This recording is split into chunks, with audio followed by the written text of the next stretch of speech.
live, baby, but how you live. Treat people the way you want to be treated. Spread love, y'all, cause you know that it's needed.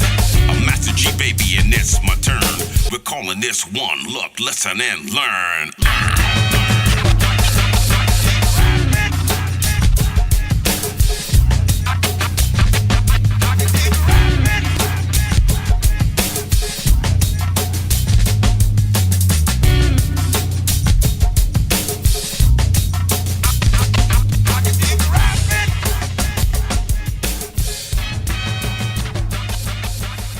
Oh man, what's up, everybody? What's happening? Welcome to the show. This is the Look, Listen, and Learn show with the Master G. And today's episode, we're calling it The Panel. So, with me today, I have on my right is my man, Peter Abrams, market president and publisher of the Washington Business Journal. We can give him a hand for that. Thank you. And on my left, we have Dave Ames, founder and publisher of The Source magazine and various other publications. And he is definitely one of the movers and shakers and breathtakers. And yeah. Thank you. So listen, first of all, I have to say, and I've been thinking about you guys all week. You know, the show is very new. You know, we just really getting into this thing. You know, my dream was to do broadcasting. That's what I wanted to do. So I'm in a different element. And so the first couple of episodes, I just kind of been vibing and talking and doing some things. So you guys, to be able to sit with you here doing the show at this point in my life, moving and grooving like I'm grooving, I mean, I just want to say I really appreciate you, Dave. I really appreciate you, Peter, for coming and being a part of what's happening. For sure. Yeah. Love that intro too, man. Yeah, thank you. Absolutely. Hell of a job with that. I did. I didn't do bad. This show is going places, man. I love it. See, I didn't do bad. I did not, and that was another thing. You know, I was like, you know, I cut a record. God, the last time I cut a record was 2009. Bob Sinclair. I cut a record with him. So this is like, and that's like the first thing that I've done by myself in a long time. So Peter, tell us a little bit about yourself. Give us, you know, an idea because, you know, for the folks that's watching and checking it out, you know, they need to know who you are. First and foremost, you're somebody that I truly appreciate and respect. So Thank you, Jay. I appreciate it.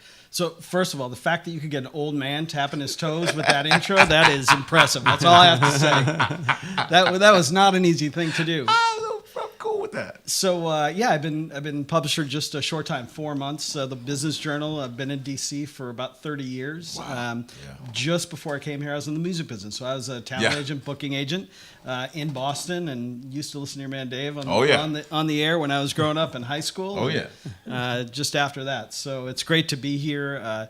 You know, for me, I think that the music scene in DC does not get enough attention. Very true. And, you know, the popular venues are the ones that you see most often in the news, but what you're not getting a piece of, I think, is all the other elements in the city, the great people, and kind of the underbelly, what's going to make this city continue to be great. And with a lot of what's happening with Amazon and Right. several of the other things that Yes. are coming in, Big time. I think we're going to find that there is a new appetite, not just for music, but also for people, historians, and for people who really understand how DC fits into the music culture historically. And I know, Dave, you do a lot on the history of music. And by the way, it's great to be here with you. I'm telling you, I'm very well. excited. I'm very excited. And anytime I can, you know, find a publisher who's survived, Right. and be next to him, that's a good Right. thing. And so, you know, and before we get into to you, Dave, we all pretty much have a common denominator here with, you know, you with the Washington Business Journal, you with the Source magazine, and I at one time actually was you know, owned and operated door-to-door sales companies and our product was magazines. Yep. So we have a common thread in a lot of different you know, manners here. So Dave, please, Yes.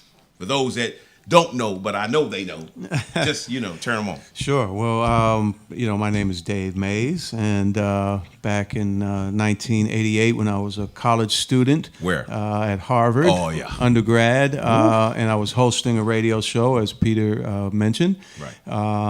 And I started a little newsletter called The Source, and had an idea that I could, build it into something big and kind of make it into, like the Rolling Stone of the hip hop generation. And that's what it became. It was, yeah. And it did. It Yes. did. Many would There say it is that. up there. There it is. Yes. No, not. Go ahead. So I built the Source up from that point. Started the Source Awards, which was the Yes. first award show for hip hop Right. in 1991. Yes. And stayed with the Source up until 2006. And was involved in very intimately in hip hop as it kind of grew from its golden age in the mid '80s, and just exploded all over the world, all over culture, all over entertainment, Yes. all over fashion, sports, Yes. and all the other things. I mean that it has impacted up until today. It's totally amazing because here we are. Because me being the first commercially successful rapper in the world, to look at it when I travel.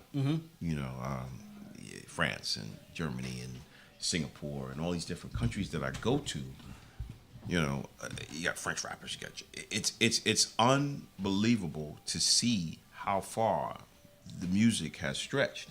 It's interesting. I was actually thinking about this today because back when you were starting, Yes.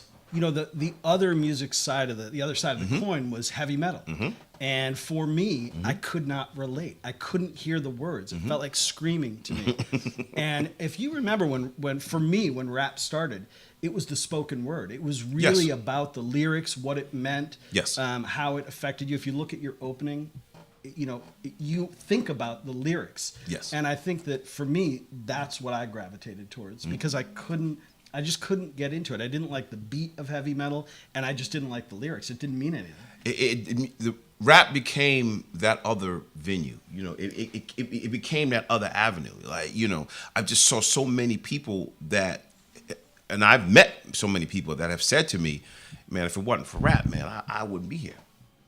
Rap music saved my life. And a lot of other people too. Yeah. Not just you. Yeah. But you talked about how ironic it is that the three of us are here being in the magazine business. But Unreal. what I would say to you is that when you think about rap, it's all about communication. Oh yeah. And so it's actually not that surprising that Yeah. Dave wanted a voice, that you wanted a voice, and that people who wanted to listen gravitated towards Very true. that. Very true. So Very true. it's actually not as surprising as you might think. I'll agree with you on that. I'll agree with him. Yeah, good point. Yeah, and so that's another reason why I think it's very cool that we got the panel today, because herein lies we're in the 21st century.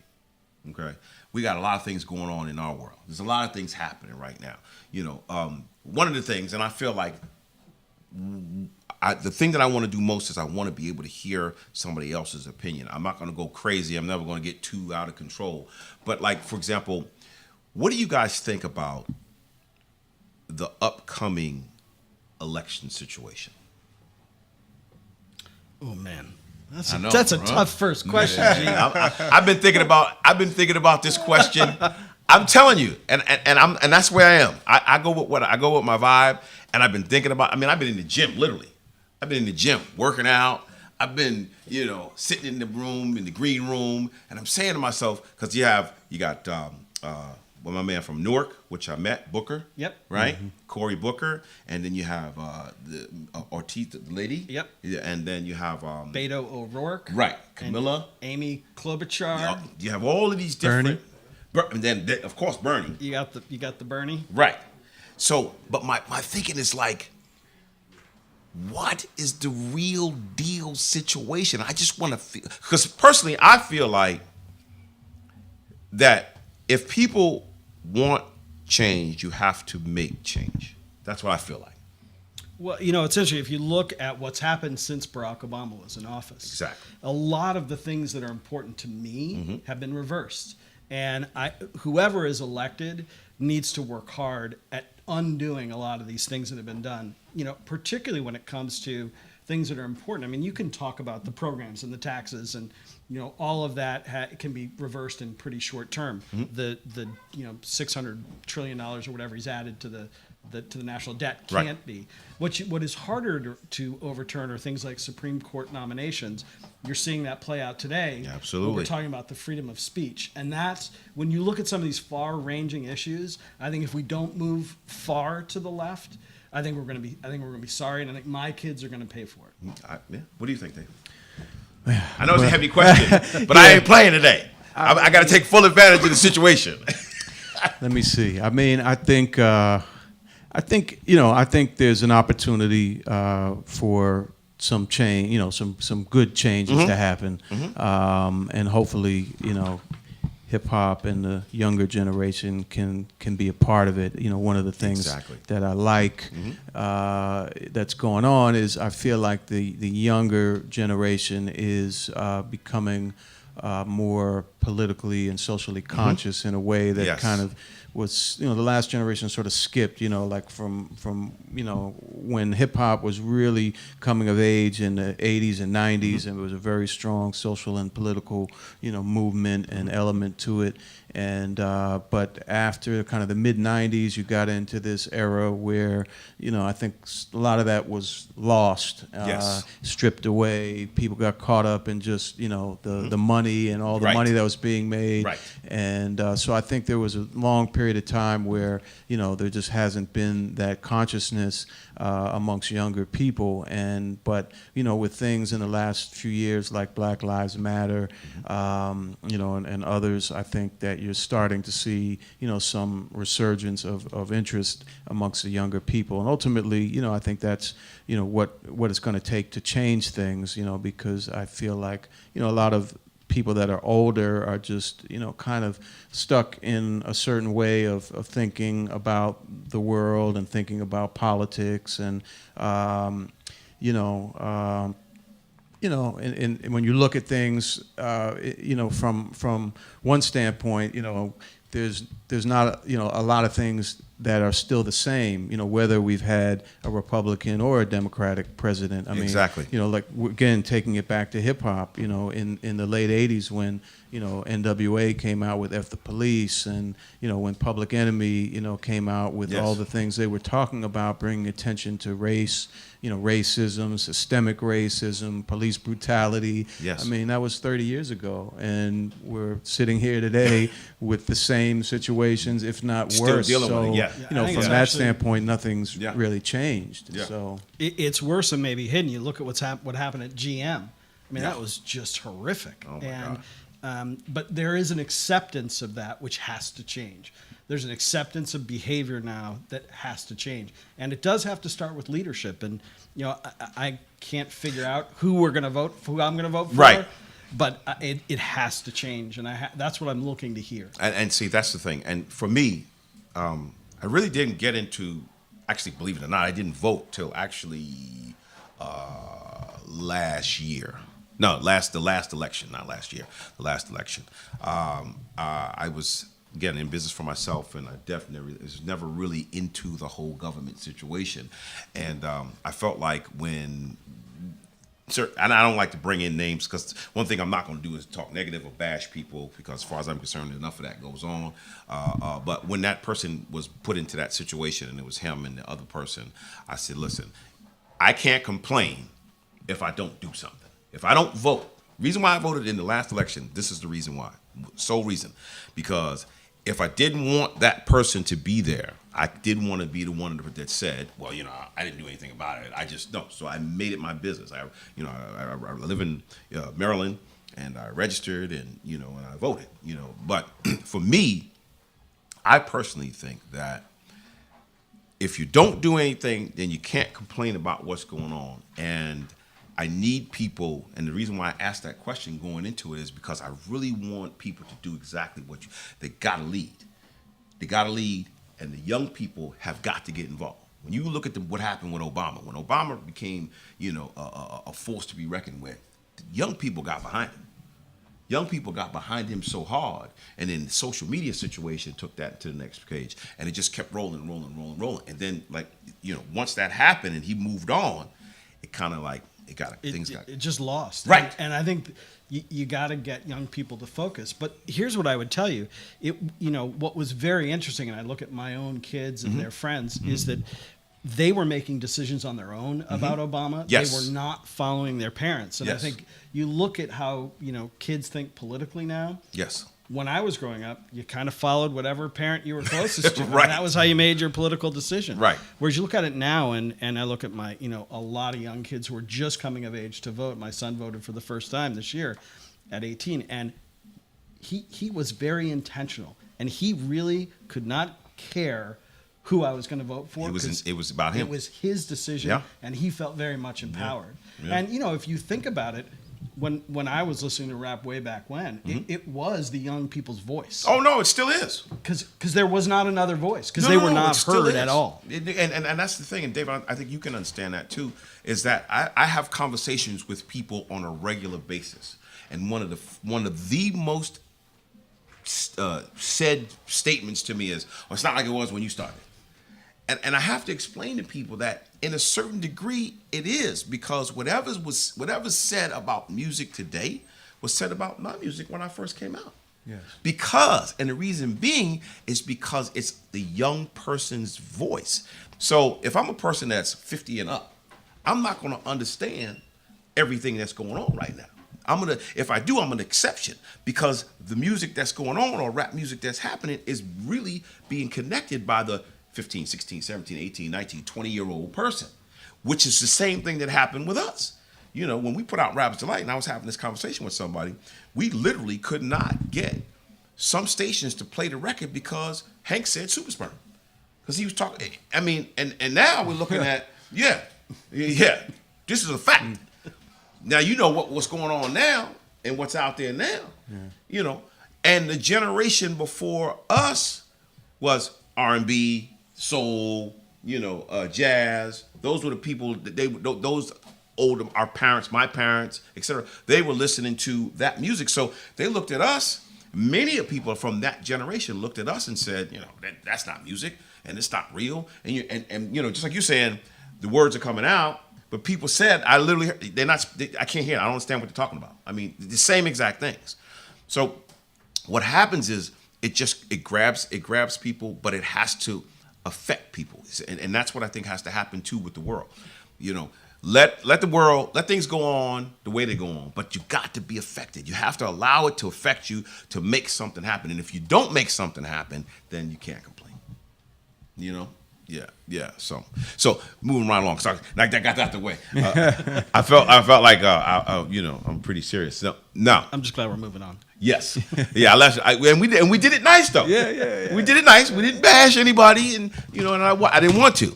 Okay. Here's my other thing. My other thing is highlights and hurdles. My life has been an escapade of ups and downs, and wins and losses, and moves and grooves, and I've been through many turns. When I get to a certain point, I've been able to process, and the way that I've processed things is I'll analyze a situation, I'll put that situation into a thought process, and then I figure out how to make a move based on that. Hurdles. When I get to a hurdle, my thing is I gotta go through it to get to it. I believe that as long as I keep moving forward, I will get to where it is that I need to be. Now, I'm sure that I'm not the only person that has a plan or a game plan or whatever. And we'll start with you, Dave. When you've come across a highlight or a hurdle, what is your process? Have you ever done that? Have you ever sat down and said, okay, well, how do I make these moves happen? Well, yeah, I'm definitely, a thinker and a planner. You feel? I see you as that. Yeah. And I always kind of thought of myself as a visionary, just to kind of envision, where I want to be. Like I was just saying earlier about, wanting to create the Rolling Stone of the hip hop generation. That was an idea at a very early stage. So, but I'm also a doer. And it took a lot of time and effort, to expound on that, man. that. Because see, a lot of times people, because this is what I'm doing this for too. I'm doing this for the individual who's watching and tuning in, because I've had people say to me, man, I really got something from when you talking about reinventing yourself, and I really got something out of you saying, move, keep moving. So talk to that person who is looking for the answer, because everybody's at that point. There's a point where people at, and I'm gonna ask you to do the same thing too, Peter. I'm happy to listen for a while. But everybody is at that point. So what you go ahead, keep on vibing on that. Well, I mean, just as far as just having to really, it's great to have some great ideas, but to be able to execute and accomplish them is a whole another thing, and you got to be you got to be committed, and you got to be willing to kind of endure a lot of difficulties and challenges to do that.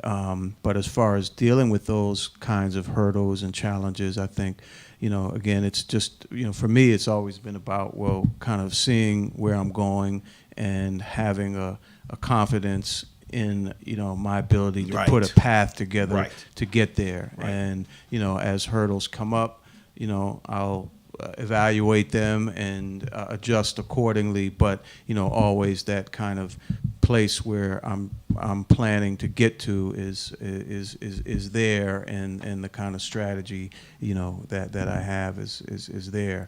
So I can definitely see where that comes into play with how you move, and Peter, I'm sure you have.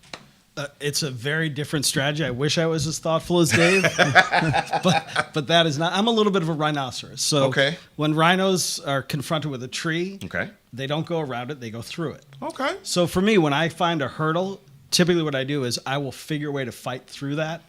And then maybe a month, 2 months later, I sit back and I say, hey, what could I have done differently? Okay. And what lessons have I learned? Mm-hmm. So I tend to, with my decision making, I reflect. I'm not as I think predetermined about what I do, because I got to get through it. That's the way I've always grown up. I didn't have the choice. I didn't have the time. We weren't wealthy. We grew up in I was going to ask Boston you that. Did you? Yeah. No, I mean my mom made $14,000 a year. She was a public servant. My dad took off on us. So for me, I just had to get through it, and whatever that meant. If I had to get a job, it didn't matter whether it was the right job. It mattered that I was getting a paycheck on Friday. Yeah. So from the time I was 14, I worked down near the Fenway, and that's how I did it. So and unfortunately, that is a habit I developed early on. That is very hard now to change. So I've really tried to. But it works for you, though. It works for me. And that's the thing that I want people to understand. That's why I asked you, Dave, and I'm asking you too, Peter. It's finding out what works for you. Because everything doesn't work for everybody. There's no one way to win.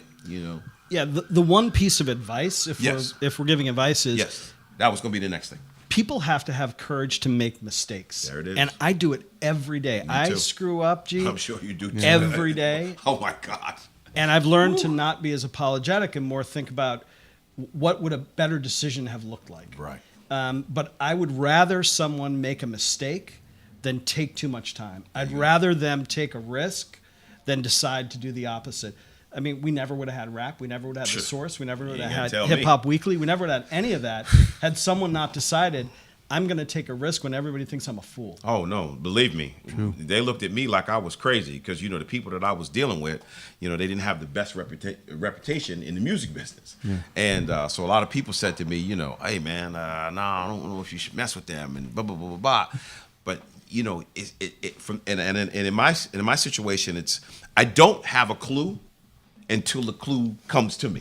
That's the way I do it. Like somebody said, well, how you gonna handle such so and so? I'm like, I have no idea. I even like the shows. So what was it that made you make that decision to go with that situation when others were advising you against it?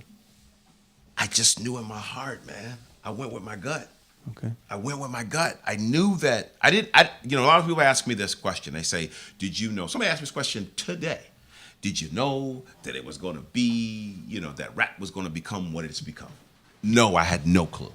I literally thought that because I cut the record in the summer, that I was going to go to my senior year with this record, and it was going to be big in New York, New Jersey, and Connecticut, and it would make me popular in school, and it would give me some more parties because I was DJing in the Englewood, Teaneck, Hackensack area. So that's what I thought.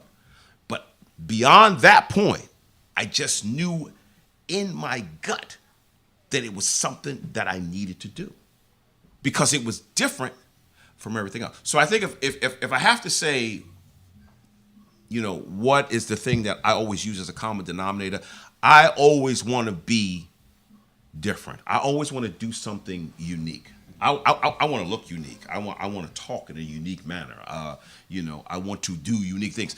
A lot of my constituents now, I tell them I'm doing this thing and I'm going on internet radio and they're like, why? Why would you do that, G? You got an extensive tour schedule. You've worked out a lot of the issues, so financially everything is cool for you. You're almost 60 years old. Why don't you just chill, man? Because it's just still more to it. You feel what I'm saying? Yeah, except you don't look 60, so we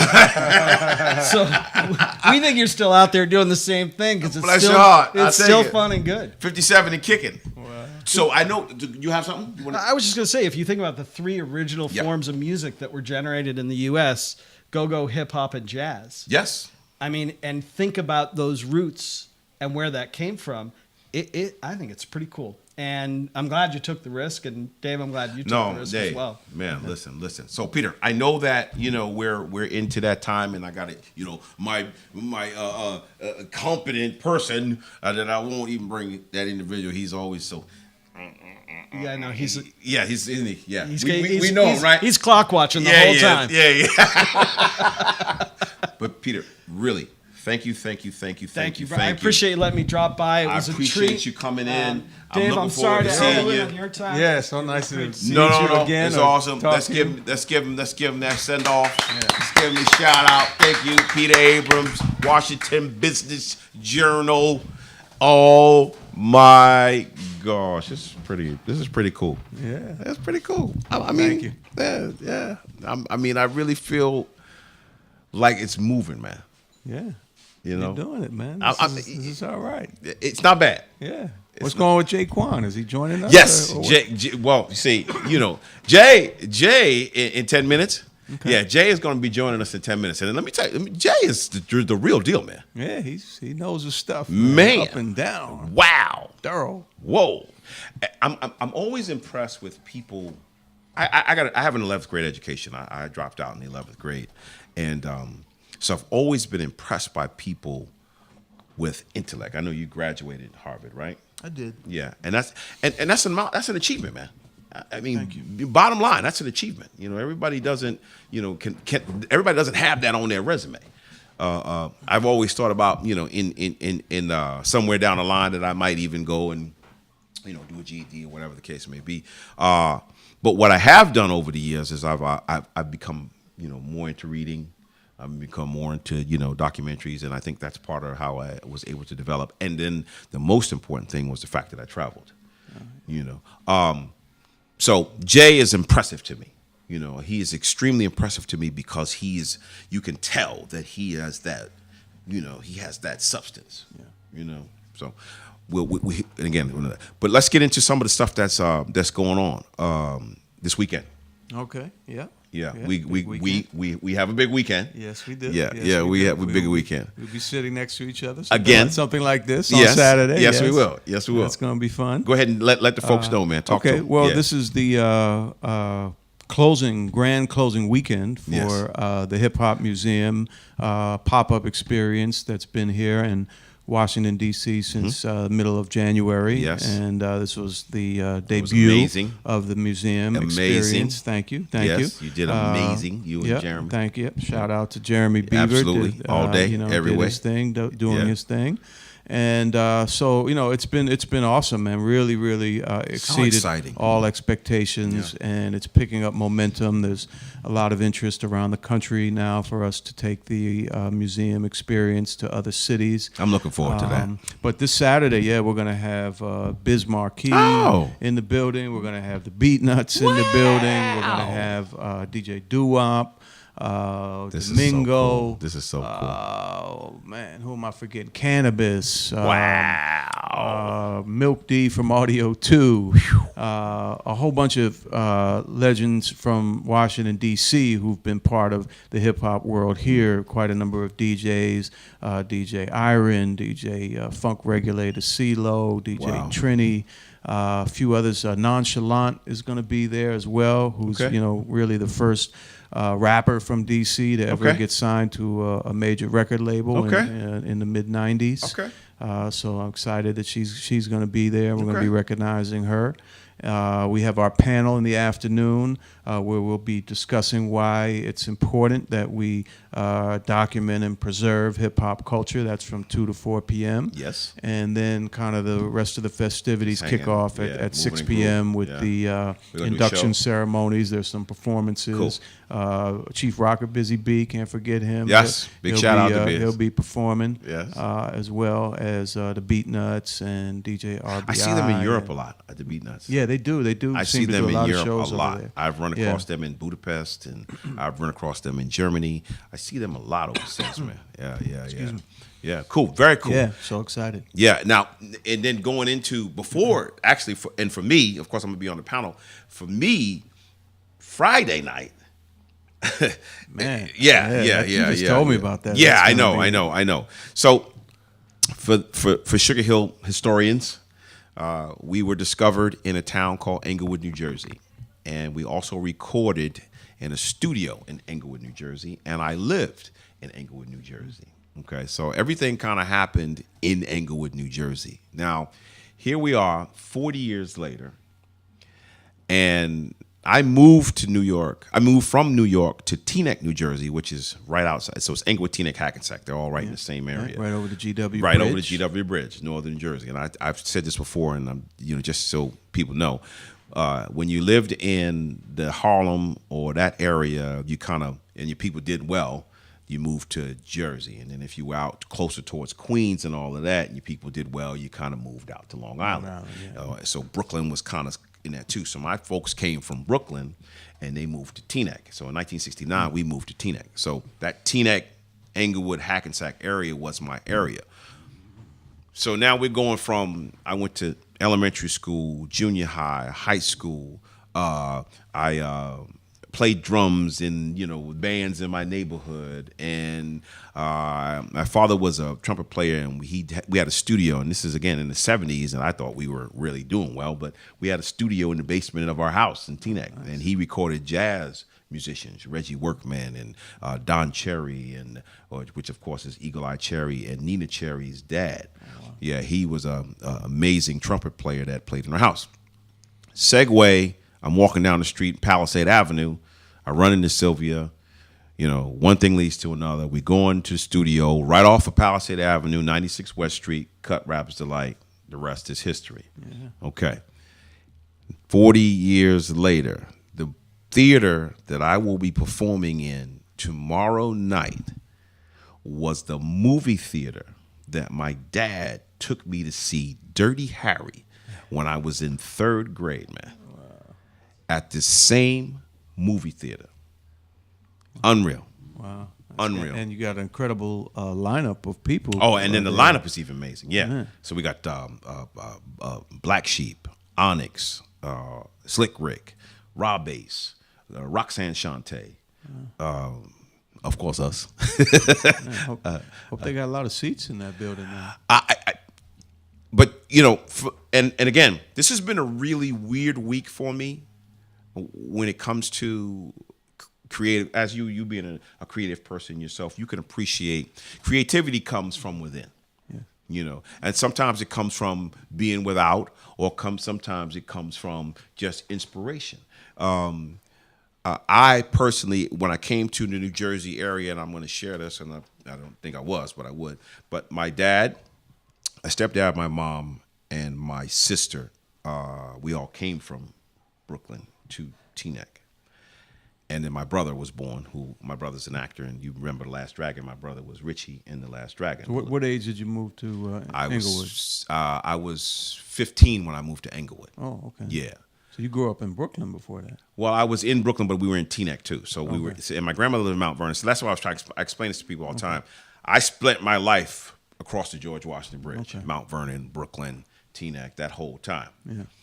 Well, since that time has passed, my mom is gone, my dad is gone, my sister is gone, my brother is gone. Mm-hmm. So all of those people that I came to New Jersey with are now spirits in that environment. Yeah. So Friday night's going to be a very interesting night for me. Yeah, I can't wait to hear about it on Saturday. It's going to be an interesting night because, when I was a kid, I was trying to figure it out. You know, I was like, well, you know, you think when you're, 10 or 11, 12, right. what are you going to be when you grow up? Right. You know, I had no idea. I thought I was going to be an NBA player. Did you? That was my plan. Yeah, I just needed a couple more inches. I feel you. I had no clue. My dad was also a corporate pilot, and we had a plane. We had a Piper Cherokee 180. We used to fly out of Teterboro Airport. So another of the places I grew up on was Teterboro Airport in Teterboro, New Jersey. So that's what my dad wanted me to be. He wanted me to go into commercial airlines and be a pilot, and I went as far as getting my student license and all that kind of thing, but it wasn't my thing. I didn't. I wanted to be a disc jockey. Hey, so listen. Now we got that. Now you're the brains. I'm the vision, but now we got smarts in top of smarts. Jaquan in the city. Jaquan. Where? I need to have a button. So when Jaquan, when I have to Skype Jaquan, and I'm gonna have a button. Wow.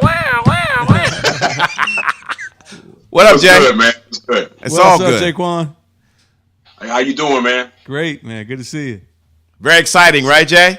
Yeah. Very, very much so. Right. We had Peter Abrams up here earlier. He was amazing. Washington Business Journal, and now I'm sitting in with Dave, and Dave's hanging out with me for the duration of the show. And of course, we always got to bring you in the equation. How you feeling, man?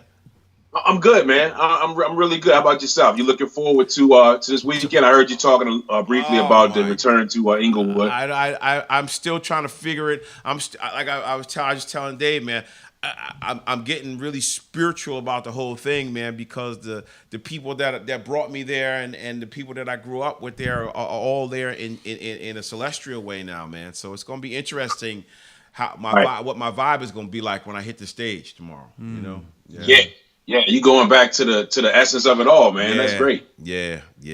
So what you up to, man? What you been doing? What's happening? Talk to us. Hey, nothing new, man. Nothing. I'm looking forward to Saturday's discussion. I've been making some music and trying to make some moves. That's about it. Yeah, we've been talking about through the whole show. We touched on the political thing early, and we kind of hit that and moved. But we've been asking today highlights and hurdles. We've been asking what's been happening, or how do you process when you got to make a move, and how do you process when you come up across an obstacle. So when you're thinking about moving, when you're thinking about doing something, what is your methodology on that? When I'm thinking about making a move? Yeah. Man, as cliche as it may sound, man, and it sounds very cliche, but, I kind of just go with, where the spirit takes me. And that's like the most cliche answer you could give. But, I learned early on, man, that the more I thought and overthought things, I was getting in my own way. 3 different perspectives. And I don't want to sound like I'm unprepared for when things happen. I'm kind of always prepared. But I think the more that I kind of just, sit back and analyze and just let things happen, I think the more things come to me, man. So, like, just in the last 6 months, I've gotten some opportunities, some potential opportunities. The ink is dried on a couple of opportunities. And it's been a result of me just not reaching out as much, trying to get things. And when I just kind of chill out, the things come to me. I guess I know that sounds very cliche, but it's real for me. Here's the thing, and I apologize for cutting you off, but what I did was I asked Peter his process, I asked Dave his process, I lightweight touched on my process, and I asked you your process, and I did it for a reason. We had 4 different ways of doing it, and the reason why I did that is for the people that's tuning in, or the people that's going to go to YouTube, or the people that's going to check it out, and get people to understand that there's no one particular way of winning. The bottom line is that you win. That's it. If you don't ever be afraid to dream, and when once you do put yourself in a situation to dream, then do what you do to make it happen. Now, something that worked for Peter, something that works for Dave, something that works for me, something that works for you, you could put all of those things together and create your own situation. It's almost like clothes. Like clothes for me, I'm inspired by the movies of the 30s, 40s, and the 50s. So that's my foundation for dressing. But I put my own flair on that kind of dress. So a person might say, well, I can't really see that by looking at you, but that's because I processed it a certain way. You put your own thing on it. Exactly. You put your own thing on it. Yeah. And I was being interviewed recently. You know, a big part of my story, I've told you before, I'm from Richmond, Virginia originally. Right. I'm in Virginia now, but I'm originally from Richmond, Virginia. So people approach me, you know, how are you a hip hop historian? How do you know so much being from Virginia? Right. So a big part of my story is I tell people all the time, well, you know, that's the main reason. I'm very unbiased, you know, when I cover stories and I talk to people. I don't have a bias against, you know, what Barrow did, whatever, because I wasn't physically there for that. So I say all that to say, you know, the more I would reach out and try to make things happen, and sometimes get frustrated because I saw this one and that one, things happening for them. You know, I just had to, as me and you have talked about before, I had to embrace who I am. Like, I know, right. Especially when it comes to the history of rap records, I know there can't be many more people that are more detailed and you know, and up on that. Not because to my it was such knowledge. a big part of my life at a young age. I was like, you know, I got to embrace who I am, and the things that come to me are going to come to me. I can't worry about how come this guy got this and how come it's happening for this guy. I got to do what I do. That's right. So you got to. Yeah, that's it. That's it for me. We're very happy and fortunate to have you as a part of the Hip Hop Museum, Absolutely. you know, project and Absolutely. process and everything, man. Absolutely. Your contributions are really valuable. Yeah, I mean, you've done much so many. appreciated. I was an avid reader of the source. I think the first one, I don't know which one it was, but the first one I saw, I was actually in the record store digging, as it's been a lifelong thing for me, you know, collecting records. And I was in a record store probably 91, and I saw the first Source magazine I ever saw was the one with Eazy-E on the front. I think the title said "Violent Hero" or something. He was Gangster pointing the rapper, gun. violent And hero, or negative role model. That's See, he remembers that. Right. That's a classic. That's a classic cover. Yeah. See? That's an early one. Do you know which one that was? Yeah, it was 1990. I'll look it up. I think maybe towards the end, December 1990, something like that. Okay. Yep. Okay. And was that it was a the record first time store? I really took notice of one. I really wish I bought it because all of those now, as me and you discussed recently, they're collector's items, and I really wish I had gotten it. But once I got into the Source, man, it was like everybody else. Every month, man, I was getting it, and my head was into it. So, you know, I salute you as well for everything you did. Thank you. Oh, yeah. Thank you. Oh, yeah. Was that a record store in Richmond where you got it? Yeah, it's called Churchill Records and Tapes. Old record store from back in the there days. it is. Yeah, record store here in Richmond. Yes. Wow. Yeah, that's good. Whoever came up with that one on the fly Yeah, like that. right. Yeah. I told you. I'm doing it, man. Dave, I'm doing it. I'm going real. I'm going for the whole deal. You see my team, right? Yeah. Good stuff. That's Jay, man. Yeah. I'm telling you. And that record store, you know, coincidentally, that record store, the first time I ever met the Sugar Hill Gang, I don't think G was there, but it was whatever year that Square Biz was out by Tina Marie. I know Showdown was out. It's probably 81 or something like that. I met Hank and Wonder Mike, and I got their autographs, and I was probably like 11 years old. So, of course, I was just super amped. Was it 81? What year was What you it? say? What year It's was probably, it? it's probably 81 or so, because I know Showdown was out. So probably 81, 82, somewhere in there. I might have been at the hotel. I was there. Yeah. You probably were. I was there, but I might have been a little busy during the days. Yeah, you were at the Sounds show about that right. night, but you weren't at the That's store. like I said. I vaguely remember Richmond. It was Richmond, Virginia, right? Yeah, y'all Richmond? came here a few times. It was Richmond, Virginia. Yeah, We used to do the Richmond Coliseum. We used to play the Richmond Coliseum all the time. that's right. That's where I Sell it saw out. you guys. And then, you know, another time when you came here in Virginia, you came to the to King's Dominion Yes. amusement park, which Yes. you probably remember. That was a big I show. remember that show. With It the was a Mean very big show. Machine. Yeah, Mean Machine, Grandmaster Flash, and the Yes. Furious Five, the original group before the breakup. So yeah. Sugar Hill Review. We came. We went to King's Dominion and we did the concert. Yeah. That's when they was doing the showdown contest. As a matter of fact, who won the showdown? Exactly. Mean Machine was there, and you guys were there. I can't remember if Sequence was there, They but were there. yeah, They were it was there. the review. Yeah. Definitely. Yeah, man. Yeah. Very, very, very, very exciting, man. Very, very, very exciting, Dave. And Jay, again, I'm having a surreal moment, and the thing that I always want people to know about me, especially when it comes to this kind of thing, is I'm living the moment. You know, I'm living in the moment. I'm enjoying the space that I'm in right now. Sure. Believe me, I've been through a lot. But I've ended up on top again. I'm happy. I'm humbled. And I'm enjoying it. And the thing that I didn't do early on in my life, the thing that I missed doing early on in my life was I did not enjoy my achievements. I was so, bent on just moving ahead. Me too. Yeah, Right. see, you can relate, that Oh, yeah. I missed enjoying it. Not being satisfied. There's a difference between enjoying your achievement and being satisfied with something. Big difference. I'm not satisfied. Again, people will say, well, gee, why don't you just, tour the world and, live your life and just be cool? Why would you try to get into broadcasting? Because that's just the person that I am.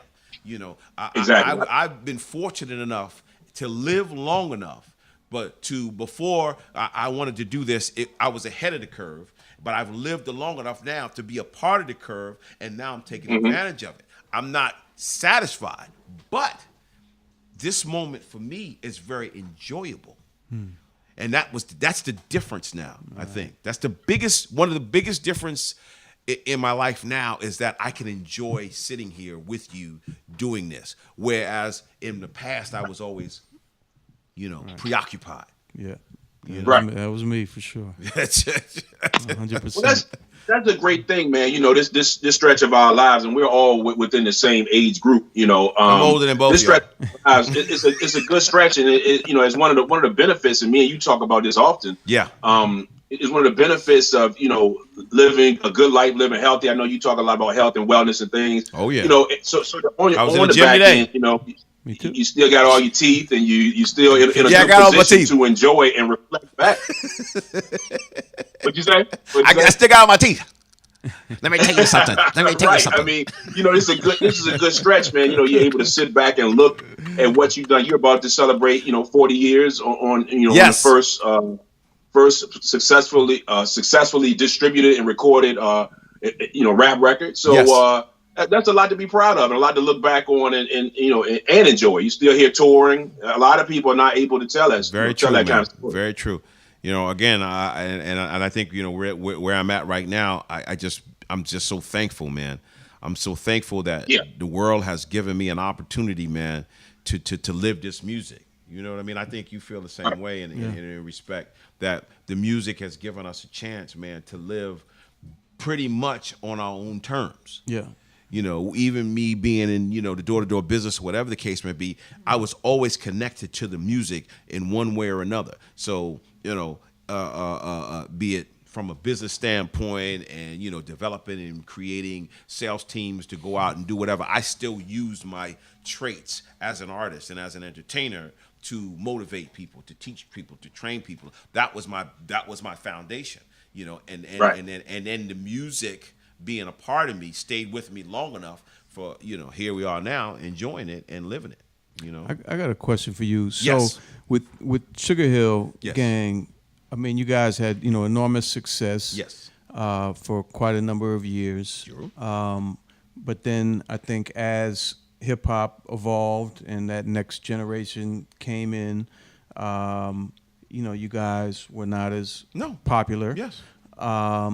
And so when did the kind of, because I guess my question is, during that period, let's say of the 90s maybe, were you guys really doing a lot of shows and performing, or it seemed like there was probably a lull in that?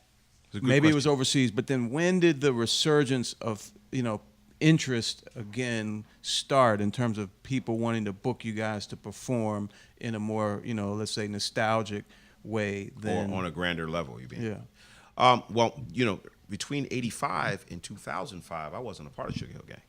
Oh. That's when I was doing and being involved in building those magazine companies. Oh, I now, see. the group was still functioning. Yeah. They were performing, they were doing shows, but they were doing them on a more of a, kind of show basis. They weren't very visible on television and film and that kind of thing. Right. In 2005, Mike stepped away from that existing Sugar Hill situation, and him and I being best friends, we connected in 2005. Now, since 2005, this chapter of Sugar Hill Gang, with Mike and myself at the helm, I would say is the resurgence of it. And a lot of it initially it started overseas. 2005, 2006, we were doing, the basic shows in the United States here and there. But we started getting, 2006, I went to Spain. And from Spain, I got connected with a lot of booking agents overseas. That kind of took us all through Europe, most of Europe, but then it slingshotted us back here to America. And with that, that's when, again, like I said, what happened with us is we were before the curve, but we stayed around long enough for the curve to catch up with us and us to catch up with the curve, and everything just happened at one time. So then we got the Netflix situation going on with the documentary, and then Unsung came into the play, and then Jimmy Fallon and all these different venues started opening up for us visually. Wendy Williams, we did the first season of Wendy Williams. We did D.L. Hughley when he was on CNN, and all of these things added up to the momentum of what you see now. And so I would have to say that there was always a presence of Sugar Hill Gang in the country and in the world. But the reemergence of Sugar Hill Gang came from the reconnection of Mike and myself putting our version of it together and moving forward. Gotcha. Yeah. Interesting. Yeah, pretty cool. I like to add in too. There was like the early '90s. It was a small resurgence of interest when, just from what I could see, especially being a DJ out at that time. Right. There was that kind of club or house remix that Sylvia put out. Yes. Somewhere like '91, somewhere like that. I think. Yeah, Ben it was Lee from a guy in remixed it. Amsterdam. Yeah, it was a dude produced that Sugar Hill, that Rapper's Delight you're talking about, that remix. Rapper's Delight, right? Yeah. The remix. Yeah. In fact, you had reunited with them for Van Silk's Rap Mania cable special. I did. 91 you're talking about. 91. Yeah. So I remember there being a nice little resurgence then, and not too long after that, I remember like Eric Sermon and Redman and them, they remade Rapper's Delight. So that was the beginning of bit. Yeah, in the 90s. It continued. Like I said, it was kind of like festering, in the country. But because I think that the combination is almost like with the Rolling Stones with Mick Jagger and Keith Richards, and I'm not putting Mike and myself in anywhere near that kind of context as far as the magnitude of these individuals, or the Beatles with John Lennon and Paul McCartney. I think once Mike and I got back together, I think because Rapper's Delight, Apache, Eighth Wonder, all the songs, we wrote those songs. We created that music, we created those lyrics. I think once we got back in the same place, the shows, the performance, people seeing that we were still, pleasing to the eye. We could put two words together. We photograph well. I think a lot of that had to do with where we are now. And like you said, therein lies what's going on. I know we're coming to the wire. We're coming to the wire, and Jay, man, that I appreciate you, man, and thanks for always, doing what you do and being a part of the show and being so smart and being so phenomenal. I can't thank you enough, man, and I'm looking to do, great things with you. I'm going to see you Saturday. Definitely. Right? Definitely. We're going to see you Saturday. Closing statements. Anything you want people to know, anything you're passionate about that you want to make sure that people hear about you or know about you. For myself, you saying? Yeah, just anything. It's your time, man. Everybody gets an opportunity here to say what they got to say. I would say, I'll just give a shameless plug. Just if you like the work that I do, I have, there you go. It's foundationhiphop.com. If you go to that website, you'll see my interviews and my articles and bios and write-ups. And if you click on lessons, you'll see the video lessons, mini documentaries I have on YouTube. They've been getting very, very good reception from not only the fans, but the actual artists who I've done the documentaries on have seen them and congratulated me. So it's something worth checking out for those who really want to get deep into the detailed history of how this thing kind of expanded, this rap thing. Okay, Dave. Hey, did your package come yet from Sean John? Oh yeah. You know what? I got a box. I haven't even opened. I got a box out that's there. Probably I think it. That's what it is. So much appreciated. Good. Absolutely. And Yeah, well, no, I mean, man, I'm just excited for you with this show man. here, man. Oh, man. You know, I think this is really cool. And That means a lot coming from you, brother. Glad to see you doing this. Yeah, that means a lot coming from you. Seriously. Yeah, no, but I mean, you know, we've only known each other really, Right. you know, for a short period of time, but you know, we've bonded and Absolutely. just, you know, Without kind of question. just have, you know, hit it off really nicely. Yes. And Because you people though, man. See, people know people. You know, every game, recognize game. No, people know people, man. Yeah. You know, there's no fronting in that. You can't front, but so much on real vibrations. Yes, So, yeah. exactly. So yeah, I'm just excited and gonna sit back and watch this thing grow, man. Yeah, So we're happy working to on happy it. to be on one of the first shows. And I thank for you having so me. much. Yeah, and you know, folks, with me, you know the deal. It's just I just want you to be the best you that you can be. Nobody can be you but you, so be the best you that you can be. And if you got a choice between being good and being great, choose great. This is Master G. Look, listen, and learn. We got Jake Quan. We got Dave Mays. We got the world. We love you. Peace, y'all. And we Peace. are out. Respect.